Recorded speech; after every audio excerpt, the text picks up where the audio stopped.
Connaissez-vous le syndrome de l'esclave consentant? Rien n'est plus décourageant qu'un esclave consentant, disait Ricardo Flores Magón. Nous savons tous qu'un esclave est une personne privée de sa liberté, tout comme ceux qui souffrent du syndrome de Stockholm, dont les victimes sont les personnes séquestrées qui parviennent à établir un lien affectif avec leur bourreau. L'associé, l'esclave peut être consentant et accepter cette privation de liberté. Cela n'a rien à voir avec la sexualité. Un esclave satisfait ou consentant est une notion qui va bien plus loin.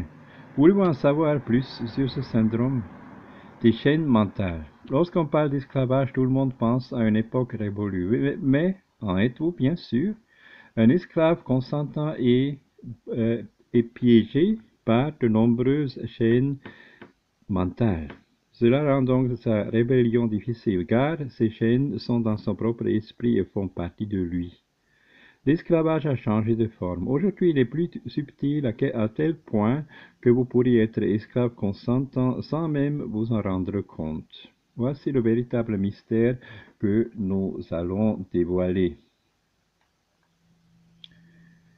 Si vous n'êtes pas capable de vous rebeller face à une humiliation, si vous avez toujours la tête baissée lors d'une discussion sans manifester votre opinion, vous êtes un esclave. De quoi avez-vous peur? Vous savez que vous avez envie d'hausser la voix, mais quelque chose vous en empêche, ou peut-être que vous vous en empêchez. Il se peut que ces chaînes mentales n'aient pas été placées par d'autres, mais par vous-même. Êtes-vous heureux de laisser les autres vous humilier? Êtes-vous heureux en essayant d'être comme les autres? La quête du bonheur vous permet-elle vraiment de l'atteindre? Vivons-nous comme anesthésiés? Le syndrome de l'esclave consentant peut s'apparenter aux effets de l'anesthésie. Nous sommes des corps qui pensent de façon relativement similaire et qui font ce qu'ils croient aimer. Cependant, en réalité, nous sommes des esclaves satisfaits. Apportons l'exemple des relations. En fonction du lieu où vous vivez, les conceptions des relations de l'infidélité ou de la monogamie ne sont pas les mêmes. Peut-être avez-vous une relation différente de ce qu'on vous a inculqué étant enfant, mais n'êtes-vous pas pour autant un esclave consentant? Tous les êtres humains cherchent le bonheur, ou plutôt nous croyons que c'est notre objectif. Cependant, que signifie pour vous le bonheur? Fonder une famille, avoir un travail de rêve? La notion de bonheur est dictée par notre société. Face à cela, les personnes qui se rebellent contre ce syndrome commencent à expérimenter une sorte d'injustice de stéréotypes imposés par la société dans laquelle nous vivons. Ils se moquent de moi parce que je suis différent, je me moque d'eux parce qu'ils sont tous pareils, disait Kurt Cobain. Il existe une façon de penser uniforme, mais si l'on sort de ce modèle et l'on retire la véritable des chaînes, nous devenons des étrangers. Nous commençons à voir les autres personnes comme un groupe qui pense de la même façon alors que nous sommes différents.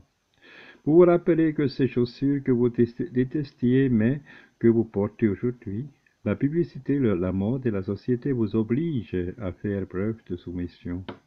Hier, vous ne les aimiez pas, aujourd'hui, vous les avez aux pieds. Même si vous pensez le contraire, vos amis exercent une pression sur vous importante chez chaussures que vous détestez tant. La société vous oppresse pour que vous rentriez dans la moule et que vous soyez pareil. Parlons maintenant de la famille. Le machisme existe-t-il toujours? Bien sûr.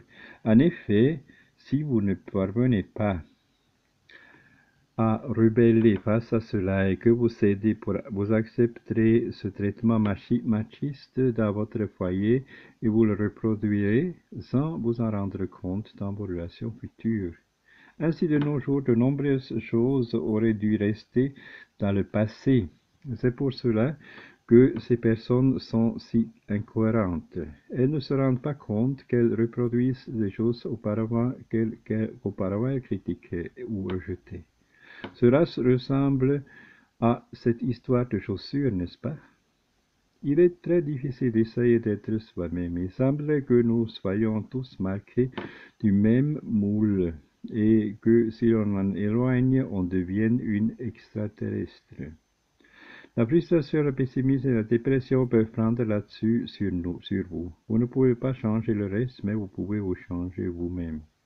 Libérez-vous de vos chaînes et soyez libres. Cherchez votre propre bonheur loin de ce que vous dicte la société.